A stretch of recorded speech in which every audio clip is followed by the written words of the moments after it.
اعوذ باللہ من الشیطان الرجیم، بسم اللہ الرحمن الرحیم، وصلی اللہ علی محمد و آلہ الطاہرین۔ السلام علیکم۔ آج کے درس کا عنوان اور موضوع ہے امام علی علیہ السلام اور قرآن کریم۔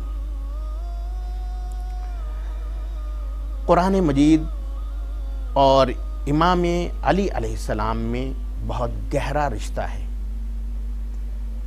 حدیث کی زبان میں وہ معیت کا رشتہ ہے، یعنی قرآن اور مولا علی ساتھ ساتھ ہیں۔ پیغمبر کی وہ مشہور اور معروف حدیث جس میں آپ نے ارشاد فرمایا، یہ متفق علیہ حدیث ہے، علماء اہل سنت بھی اس حدیث کو مانتے ہیں اور صحیح مانتے ہیں۔ علماء شیعہ نے بھی اس حدیث کو لکھا ہے کہ آپ نے فرمایا، علی مع القرآن والقرآن مع علی، علی قرآن کے ساتھ ہے اور قرآن علی کے ساتھ ہے۔ ان دونوں میں کوئی جدائی نہیں ہے۔ جہاں قرآن ہوگا وہیں علی ہوں گے، جہاں علی ہوں گے وہیں قرآن ہوگا۔ کوئی یہ گمان نہ کرے کہ اگر ہم قرآن کو چھوڑ دیں گے تو علی ہمیں مل جائیں گے، اور کوئی یہ بھی گمان نہ کرے کہ ہم علی کو چھوڑ دیں گے تو قرآن ہمیں مل جائے گا۔ نہیں، یہ دونوں ساتھ ساتھ ہیں۔ اور کیوں ساتھ نہ ہوں؟ کیونکہ ایک لفظ ہے، ایک معنی ہے، اور لفظ اور معنی ایک دوسرے سے جدا نہیں ہوتے ہیں۔ لفظ اور معنی ایک ساتھ ہوتے ہیں۔ ایک لفظ ہے اور ایک اس کی مجسم تصویر۔ اگر قرآن مجسم کو دیکھنا ہے تو ذات علی ابن ابی طالب کو دیکھا جائے تو وہ قرآن مجسم، یعنی جو قرآن نے کہا ہے، جو قرآن نے چاہا ہے، جس انسان کی معرفی قرآن کرتا ہے، اگر اسے تم دیکھنا چاہتے ہو تو وہ انسان علی ابن ابی طالب کی صورت میں نظر آئے گا۔ اسی لیے حدیث میں آپ دیکھیں گے تو قرآن کو صامت کہا گیا ہے اور علی کو قرآن ناطق کہا گیا ہے، کیونکہ لفظ کے معنی کون بیان کرے گا؟ لفظ کے معنی بتانے والا بھی کوئی ہونا چاہیے۔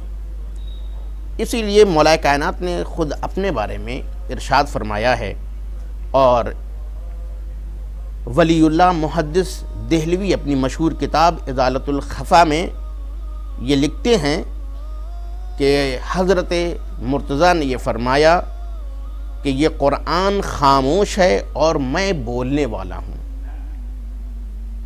اس حدیث کو تاریخ الخلفاء سیوطی نے بھی اپنی کتاب میں لکھا ہے۔ تو یہ قرآن خاموش ہے اور اس کے معنی بتانے والا کون ہے؟ علی ہے۔ اور اسی چیز کو مباہلے میں دکھایا گیا۔ مباہلے میں اہل بیت کو جو پیغمبر لائے تھے وہ اسی لیے لائے تھے تاکہ بتایا جائے کہ قرآن کی حقیقی معنی کو کون بتا سکتا ہے، کون سمجھا سکتا ہے۔ آیت الہی آ رہی تھیں، ان کی سمجھ میں نہیں آ رہا تھا کیونکہ ابھی الفاظ تھے، اس لیے سمجھ میں نہیں آئے۔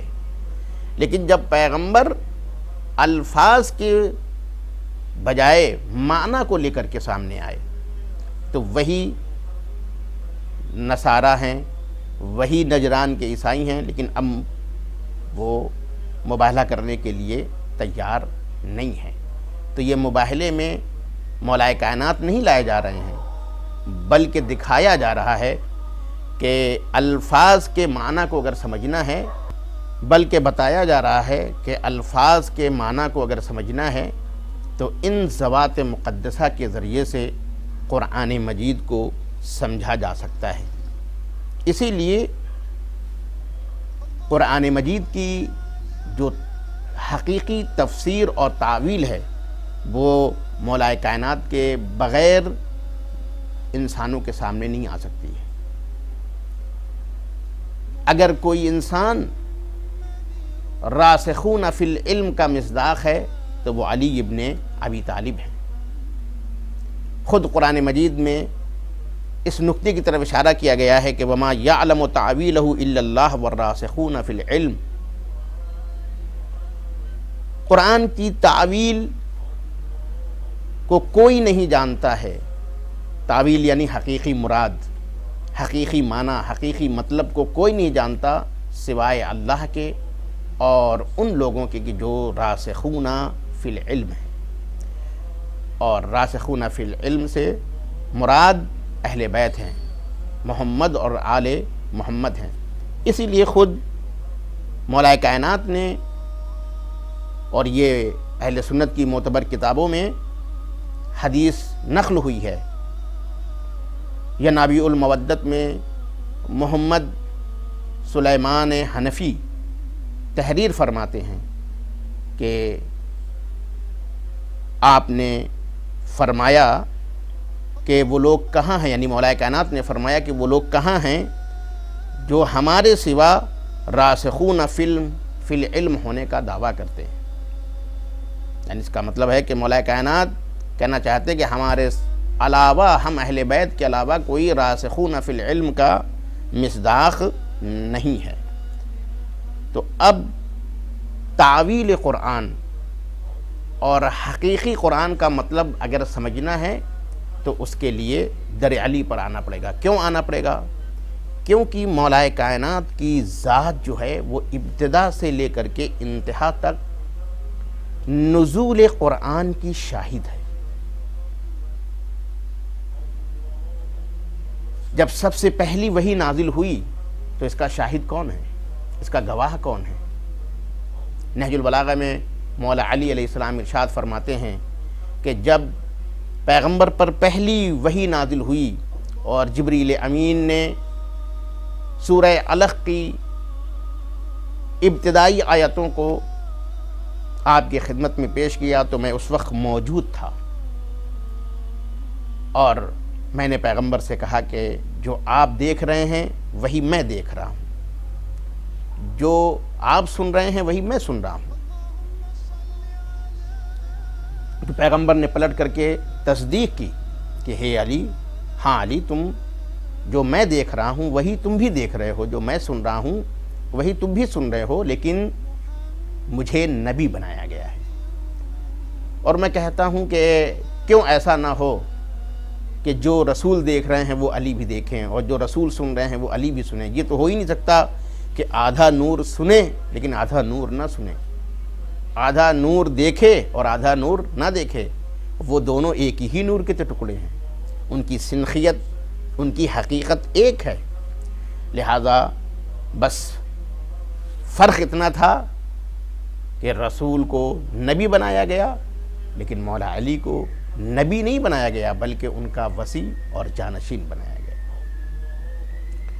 تو کیونکہ مولائے کائنات شروع سے لے کر کے اور آخر تک کون سی آیت کہاں اتری، کب اتری، کس کے بارے میں اتری، یہ سب علم مولائے کائنات کے پاس تھا، اور اسی لیے آپ نے دعویٰ بھی کیا تھا، اور متعدد مرتبہ آپ نے ارشاد فرمایا کہ جو بھی جس آیت کے متعلق جاننا چاہتے ہو مجھ سے پوچھو، کیونکہ کون سی آیت کہاں نازل ہوئی، کب نازل ہوئی، کس کے بارے میں نازل ہوئی، وہ میرے سوا کوئی اور نہیں جانتا ہے۔ تو کیونکہ مولائے کائنات ابتدا سے لے کر کے انتہا تک نزول قرآن کے شاہد ہیں، اس کے شان نزول کے شاہد ہیں، اور پیغمبر کی جانب سے جو انہیں خاص علم عطا کیا گیا تھا اس کے اعتبار سے وہ سب سے زیادہ قرآن مجید کے اوپر مسلط تھے، اور امت اسلامی میں یہ حقیقت ہے کہ ان کے علاوہ کوئی بھی قرآن مجید کی حقیقت سے اتنا واقف نہ تھا اور نہ ہو سکتا تھا۔ اسی لیے اگر قرآن کی حقیقت کو ہمیں سمجھنا ہے، قرآن کے نظام کو ہمیں سمجھنا ہے، قرآن کے ظاہر سے حتیٰ کہ ہمیں واقف ہونا ہے، تو ہمیں مولا کائنات کی طرف رجوع کرنا ہوگا۔ بغیر مولا علی کے قرآن سمجھ میں نہیں آ سکتا ہے۔ مولا علی کے سوا کسی سے بھی قرآن کی حقیقتوں کو سمجھا نہیں جا سکتا ہے، کیونکہ تاویل قرآن سے جو ذات واقف ہے وہ علی ابن ابی طالب کی ذات ہے، اور یہ خود پیغمبر نے فرمایا ہے، یہ میری طرف سے نہیں ہے، خود پیغمبر نے فرمایا ہے، اور یہ حدیث بھی متفق علیہ ہے کہ آپ نے اپنے اصحاب کے درمیان ارشاد فرمایا کہ تم میں ایک ایسا شخص ہے کہ جو قرآن کی تعویل پر جنگ کرے گا، جس طرح میں نے قرآن کی تنزیل پر جنگ کی ہے۔ ایک شخص نے کہا یا رسول اللہ کیا وہ شخص میں ہوں؟ حضور نے فرمایا کہ نہیں، لیکن وہ، اور اشارہ کیا، وہ کہ جو جوتا سل رہا ہے۔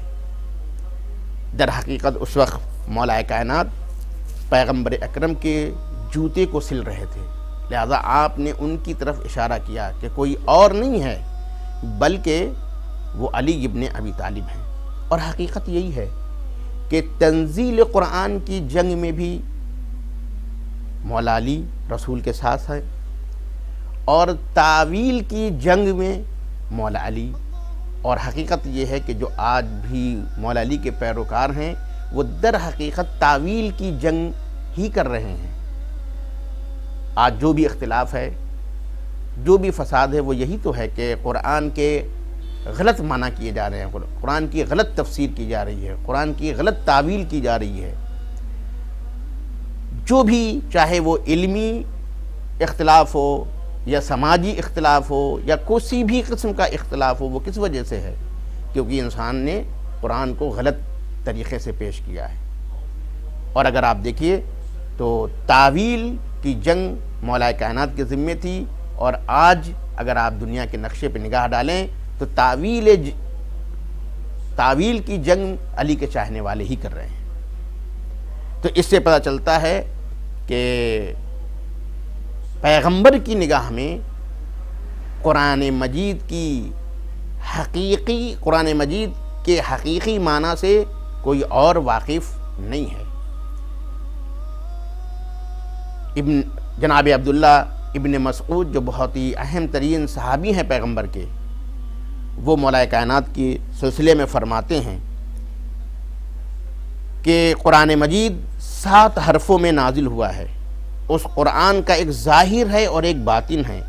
علی کے پاس قرآن کے ظاہر کا بھی علم ہے اور علی کے پاس قرآن کے باطن کا بھی علم ہے۔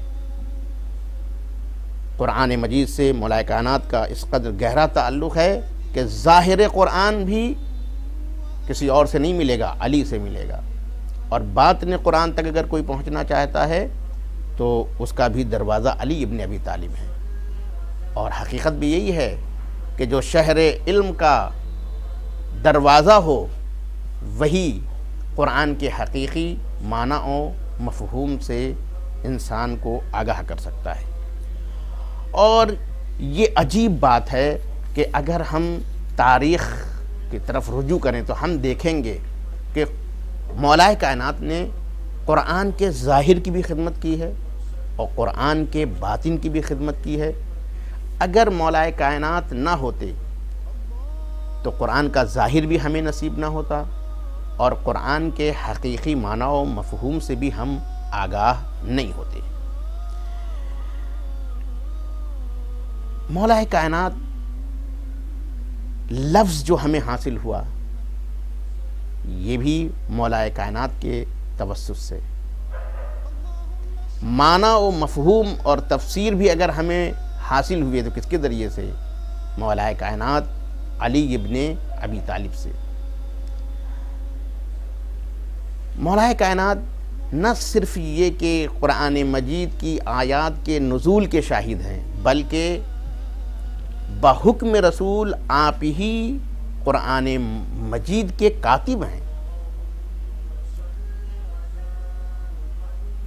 شروع سے لے کر کے آخر تک پیغمبر نے جسے املا کرایا قرآن مجید، وہ علی ابن ابی طالب کی ذات ہے۔ وہ اور بات ہے کہ بعد میں لوگ حکومت میں آئے اور حکومت کے ذریعے سے تاریخ بدلی جاتی رہی ہے، پہلے بھی ایسا ہوا ہے، آج بھی ایسا ہو رہا ہے، تو بہت سے لوگ سرکاری راویوں کے ذریعے سے کاتب وحی بن گئے، لیکن وہ چند آیتوں کے کاتب ہوں۔ لیکن یہ بات تو مسلم ہے کہ جو شروع سے آخر تک رہا ہے وہ علی ابن ابی طالب کی ذات ہے اور کسی کی ذات نہیں ہے۔ ابن ابی الحدید معتزلی نے اپنی کتاب شرح نہج البلاغہ میں تحریر فرمایا ہے کہ سبھی لوگ اس بات پر متفق ہیں کہ علی رسول کے زمانے میں قرآن کو حفظ کرتے تھے۔ یہاں پر حفظ سے مراد وہ حفظ کرنا نہیں ہے، یعنی صرف یاد کر لینا نہیں ہے، یہاں پر مراد یہ ہے کہ وہ اس کو محفوظ کرتے تھے، اس کو ضبط کرتے تھے، اس کو تحریر میں لاتے تھے، اور ان کے علاوہ کوئی یہ کام انجام نہیں دیتا تھا، کیونکہ قرآن کے جمع کرنے کا کام ابن ابی الحدید ہیں جو اہل سنت سے ہی تعلق رکھتے ہیں، کہتے ہیں کہ ان کے علاوہ کسی نے یہ کام انجام نہیں دیا تھا۔ آپ پہلے شخص تھے جس نے قرآن جمع کیا ہے۔ تو آج جو قرآن ہمارے پاس ہے اس کو کس نے جمع کیا ہے؟ پہلا شخص جس نے قرآن مجید کو جمع کیا ہے وہ علی ابن ابی طالب کی ذات ہے، اور یہ کام بعد میں نہیں کیا ہے، خود رسول کی زندگی میں کیا ہے۔ وہ اور بات ہے کہ پہلے وہ الگ الگ ٹکڑوں میں تھا، لکھتے تھے، لیکن جس ترتیب سے پیغمبر نے کہا تھا اسی ترتیب سے لکھا تھا، لیکن وفات نبی کے بعد آپ نے اس کو ایک کتابی شکل میں جمع کیا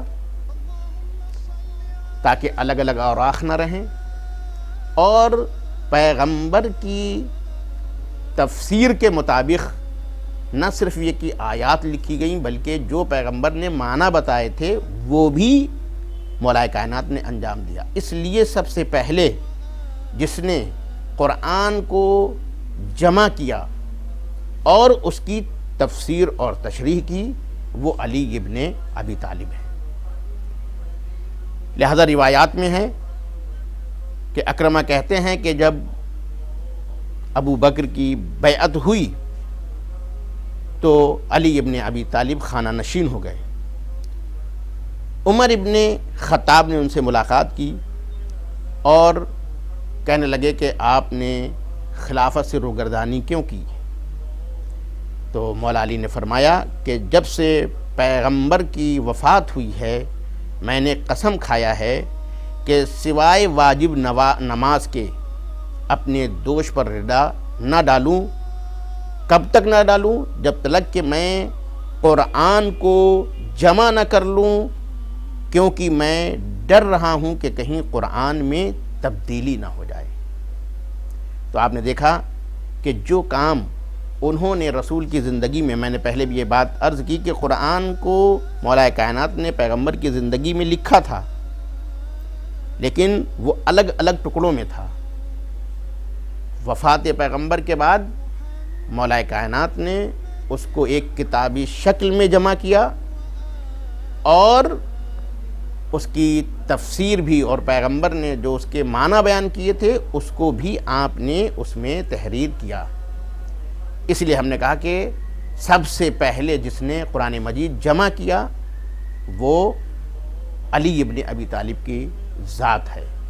تو اگر مولا کائنات نہ ہوتے تو یہ جمع ہوا قرآن بھی انسان کے سامنے نہ ہوتا، اور اگر یہ کام انہوں نے نہ کیا ہوتا تو بعد میں لوگ اپنی حکومت میں آ کر کے اور مختلف اصحاب سے قرآن کو لے کر کے اور اپنے نام سے کہ انہوں نے قرآن کو جمع کرایا، انہوں نے اس معنی میں قرآن کو جمع کرایا تھا کہ انہوں نے مختلف اصحاب سے قرآن مجید کے نسخے لیے اور ان نسخوں کو ایک کر دیا، یعنی اس معنی میں ایک کر دیا کہ پہلے قرآن مجید کے وہ نسخے ان کے نام سے منسوب ہوا کرتے تھے۔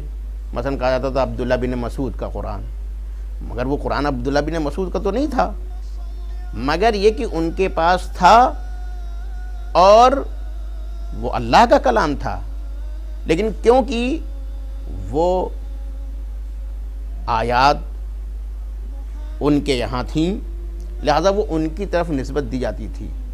تو اگر ہم مان بھی لیں تو بعد میں جو کام ہوا ہے وہ یہ ہے کہ قرآن تو جمع ہو چکا تھا، لیکن جو قرآن جمع تھا وہ مختلف اصحاب کے پاس تھا اور انہی کے نام سے منسوب تھا۔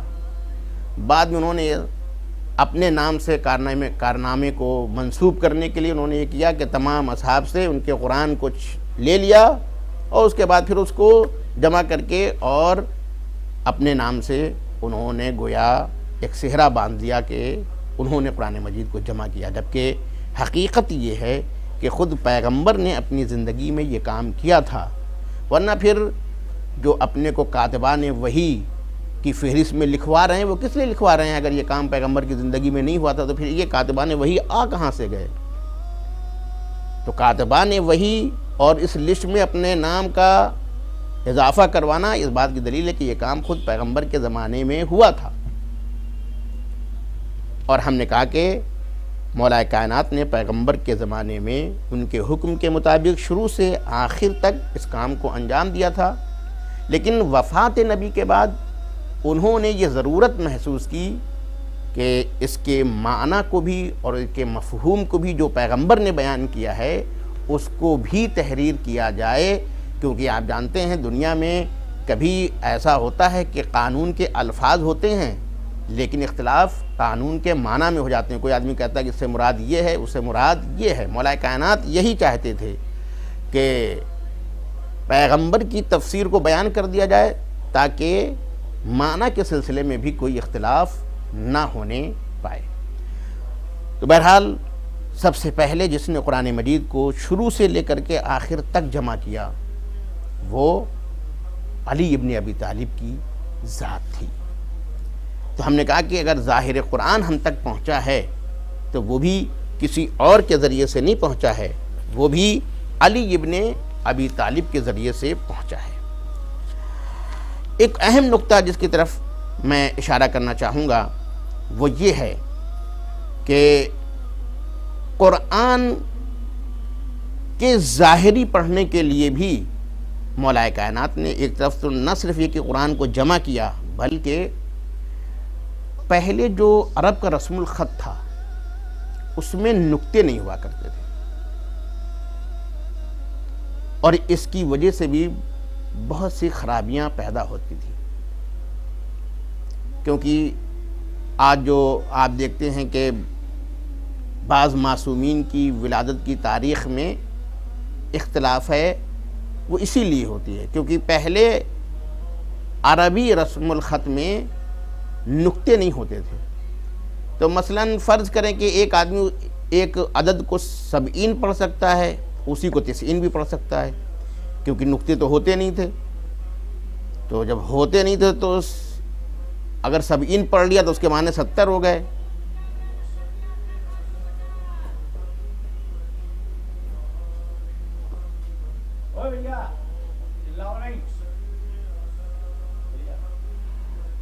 اگر 70 پڑھ لیا تو اس کے معنی 70 ہو گئے، اور اگر 90 پڑھا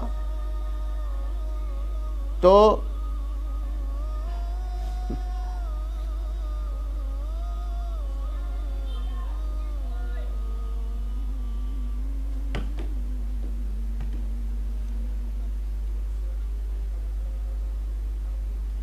اگر 70 پڑھ لیا تو اس کے مطلب ہے 70، اور اگر 90 پڑھ لیا تو اس کے مطلب ہوتے ہیں 90 کے۔ تو کیونکہ نقطہ نہیں تھا، اس لیے کیونکہ نقطہ نہیں تھا تو ایک ہی لفظ کو مختلف صورت میں پڑھا جا سکتا تھا، اور جب مختلف صورتوں میں پڑھا جا سکتا تھا تو اس کے مختلف معنی ہو سکتے تھے۔ اسی لیے سب سے پہلے جس نے قرآن مجید پر اور عربی رسم الخط میں نقطے لگوایا وہ کوئی اور نہیں ہے، مولا کائنات علی ابن ابی طالب کی ذات ہے۔ آپ نے اپنے شاگرد ابو الاسود دوئلی کو، کیونکہ جب آپ کوفے میں آئے، اور کوفہ وہ شہر تھا کہ جو کیونکہ فوجی چھاونی تھا، اس لیے وہاں پر مختلف جگہوں کے لوگ آ کے آباد ہوئے تھے، اور عرب اور عجم دونوں ہی وہاں پر آ کر کے کیا ہے اس شہر میں ان کی اچھی خاصی آبادی تھی۔ عرب تو پھر بھی جو ہے وہ قرائن اور اشارات سے سمجھ سکتے تھے کہ یہ لفظ کیا ہے، لیکن جو عجم تھے وہ بالکل نہیں سمجھ سکتے تھے بغیر نقطے کے، تو اس لیے کچھ کا کچھ پڑھتے تھے، اور یہ چیز محسوس کی تو مولا کائنات نے دیکھا کہ اگر ایسا ہی رہا تو قرآن مجید کے معنی سمجھنے میں لوگ غلطی کریں گے، اس لیے آپ نے اپنے شاگرد ابو الاسود دوئلی کو تعلیم فرمایا، اور اس کے ذریعے سے گویا رسم الخط میں نقطے کا آغاز ہوا اور قرآن مجید پہ بھی نقطہ گزاری ہوئی۔ آج اگر ہم قرآن مجید کو صحیح انداز میں پڑھ رہے ہیں، اگر یہ نقطے نہ لگوائے گئے ہوتے تو آج کتنی دشواری ہوتی اور قرآن کا سمجھنا کتنا مشکل ہو جاتا، اور بلکہ تلاوت قرآن کتنی مشکل ہو جاتی کہ آدمی کچھ کا کچھ پڑھ لیتا۔ اسی لیے مولا کائنات نے خود ظاہری قرآن کے اوپر بھی بہت زیادہ کام کیا، اور جو نقطے لگائے گئے وہ مولا کائنات کے حکم سے ابو الاسود دوئلی نے لگایا، اور بعد میں حرکات اور سکنات کے بھی جو مراحل ہیں وہ بھی ابو الاسود کے شاگرد کے ذریعے سے، کہ جو کہا جائے کہ واسطے کے ذریعے سے مولا کائنات کے شاگرد ہوں گے، حرکات انہوں نے لگائے۔ تو اس طریقے سے اگر آپ دیکھیں تو ظاہری طور پر جو ہم قرآن کی تلاوت کرتے ہیں اس میں بھی مولا کائنات کا بہت بڑا کیا ہے کردار ہے۔ تیسری بات جو ایک اہم بات ہے وہ یہ ہے کہ جن علوم کے ذریعے سے قرآن کو سمجھا جا سکتا ہے ان علوم کے موجد بھی مولا کائنات ہے۔ مثلا عربی علوم، ان کے بغیر علم نحو، علم صرف وغیرہ کے بغیر ہم قرآن کو سمجھ نہیں سکتے۔ علم نحو کے بانی کون ہیں؟ یہ تاریخی حقیقت ہے کہ علم نحو کے بانی جو ہیں وہ مولا کائنات ہیں، اور آپ نے ابو الاسود دوئلی کو اسی کوفے میں ہی آپ نے قرآن کے سمجھنے کے لیے آپ نے علم نحو کی انہیں کیا کی تھی تعلیم دی تھی، اور اس کے ذریعے سے علم نحو ایجاد ہوا۔ اسی لیے جارج جرزاق اپنی کتاب ندائے عدالت انسانی میں لکھتے ہیں کہ علوم عربی کی بنیاد سب سے پہلے مولا کائنات نے قائم کی، اور دوسروں کے لیے انہوں نے راستہ ہموار کیا۔ تو علم نحو جو کہ ایک بنیادی علم ہے کسی بھی عربی متن کو سمجھنے کے لیے، اور اسی میں قرآن مجید بھی ہے، بغیر علم نحو کے اس کو سمجھا نہیں جا سکتا ہے۔ مولا کائنات نے یہ بھی خدمت انجام دی کہ آپ نے تحریف سے بچانے کے لیے علم نحو کی تعلیم دی، اور ساتھ ہی علم تفسیر اور علم حدیث۔ دیکھیے قرآن مجید کو سمجھنے کے لیے علم حدیث کی بھی ضرورت ہے، کیونکہ پیغمبر کے اوپر صرف قرآن ہی نازل نہیں ہوا ہے، بلکہ پیغمبر کی ایک ذمہ داری یہ بھی تھی کہ وہ قرآن کے معنی بھی بتائیں۔ اس لیے قرآن مجید میں اس کی طرف اشارہ کیا گیا ہے کہ ہم نے آپ پر قرآن نازل کیا لِتُبَيِّنَ لِلنَّاسِ، تاکہ آپ لوگوں کے لیے اس کی تبیین کریں، اس کی وضاحت کریں۔ پیغمبر صرف لفظ کا لانے والا نہیں ہے، وہ معنی بتانے والے بھی ہیں۔ لیکن آپ دیکھیے کہ وفات نبی کے بعد سب سے پہلے کس چیز پر پابندی لگائی جاتی ہے؟ خود حدیث رسول پر پابندی لگائی جاتی ہے۔ خب حدیث رسول پر کیوں پابندی لگائی گئی؟ اگر حدیث رسول پہ پابندی لگ جائے گی تو قرآن بے مفہوم ہو جائے گا، قرآن بے معنی ہو جائے گا، کیونکہ خود قرآن کہہ رہا ہے کہ اللہ نے پیغمبر کے اوپر اس لیے نازل کیا ہے تاکہ وہ اس کی وضاحت کریں۔ وہ عجیب بات ہے کہ لوگ دعویٰ کرتے ہیں کہ انہوں نے اس لیے کیا، حدیث پر پابندی لگائی کہ تاکہ قرآن محفوظ رہ جائے۔ قرآن جبکہ خود کہہ رہا ہے کہ قرآن اس لیے نازل ہوا ہے تاکہ اس کی وضاحت کون کرے؟ خود پیغمبر کرے۔ تو یہ کیسے ہو سکتا ہے کہ حدیث جس کے ذریعے سے قرآن ہم کو ملا ہے، حتیٰ کہ جو الفاظ قرآن ہیں وہ بھی حدیث کے بغیر ہمیں نہیں مل سکتے ہیں، کیونکہ قرآن ہم پر نازل نہیں ہو رہا تھا، پیغمبر پہ نازل ہو رہا تھا۔ ہمیں کب پتہ چلتا تھا کہ یہ قرآن ہے؟ جب پیغمبر کہتے تھے کہ میں تمہارے لیے قرآن کی تلاوت کر رہا ہوں۔ یعنی ایک آیت قرآن کی ثابت نہیں ہو سکتی بغیر حدیث رسول کے۔ تو یہ کیسے ہو سکتا ہے کہ جو حدیث اصل قرآن کو ثابت کرے وہی اس کو مٹا دے، وہی اس کو ختم کر دے؟ پس اصل قرآن بھی حدیث سے وابستہ ہے، اور اس کے معنی اور اس کی تبیین اور اس کی تشریح بھی حدیث سے وابستہ ہے پیغمبر کی۔ اسی لیے پیغمبر کے بعد لوگوں نے اس کے اوپر پابندی لگائی، لیکن علم حدیث کی پابندی پر جس نے عمل نہیں کیا اس کا نام علی ابن ابی طالب ہے۔ آپ نے احادیث پیغمبر کو جمع کیا، آپ نے احادیث پیغمبر کو بیان کیا، اور آپ نے حکومت کی طرف سے لگائی گئی تمام پابندیوں کے باوجود آپ نے اس پابندی کی حمایت نہیں کی، اور کبھی بھی آپ نے اس پر عمل نہیں کیا، بلکہ آپ نے پیغمبر کی حدیث کو زندہ کیا۔ یہ کیوں زندہ کیا؟ پیغمبر کی حدیث کو زندہ کر کے بہت بڑی خدمت کی ہے، کیونکہ حدیث کے بغیر قرآن سمجھ میں نہیں آ سکتا ہے۔ لہذا مولا کائنات نے ان علوم کو زندہ کیا جن کے ذریعے سے قرآن فہمی ممکن ہے۔ لوگوں نے حدیث پر پابندی لگائی، لیکن مولا کائنات نے کبھی بھی حدیث کی پابندی کو قبول نہیں کیا، اور آپ نے احادیث بیان بھی کی اور احادیث کو تحریر بھی کیا، اور اپنے اصحاب سے چاہا کہ وہ پیغمبر کی حدیث کو بیان کرتے رہیں۔ اسی طریقے سے خود مولا کائنات، حتیٰ کہ اہل سنت بھی اس بات کو قبول رکھتے ہیں۔ ہمارے برادران اہل سنت جو ہیں وہ تفسیر میں جناب عبداللہ ابن عباس کی طرف رجوع کرتے ہیں، جبکہ عبداللہ بن عباس کس کے شاگرد ہیں؟